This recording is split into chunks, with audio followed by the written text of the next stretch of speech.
þetta mjög þessa útskýringu mína. Þá langar mig að reyna að útskýra þetta sem ég hef stundum gert bara fyrir börnin mín. Að segjum svo, og nú bjó ég í Þýskalandi árabil. Sumarið í Þýskalandi langt og Þjóðverjar eru sparsamir. Í byrjun apríl þá slökkva Þjóðverjar á miðstöðinni.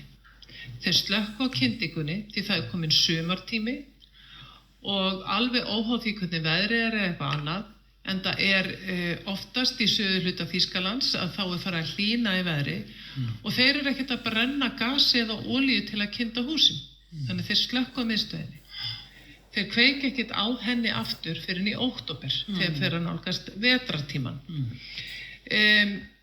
Ef að við værum inn í Evrópusambandinu og inn í myntbandalagi, að þá myndi það þýða að í byrjun apríl myndi vera slökkt á öllum ofnum og allri kyndingu á heimilum á Íslandi og ekki kveikt aftur fyrir í lok október.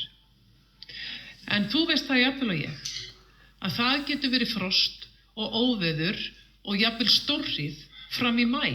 Já. Og frá byrjun september og þess að allan september og fram í október. Já. Þannig að þú sér munin, nú líki ég ólíkum efnahagskerfi við veðurfarið. Já. Þannig að þú sér munin ef að við eigum að lifa við að það sé ykkur einn í Frankfurt í Þýskalandi sem að ákveður að slökkva og kveikja á miðstöðin á Íslandi, þá myndi það væri ekki hægt að vera með þá hitastýringu og miða við hita í Frankfurt. Já. Skilurðu mig? Já.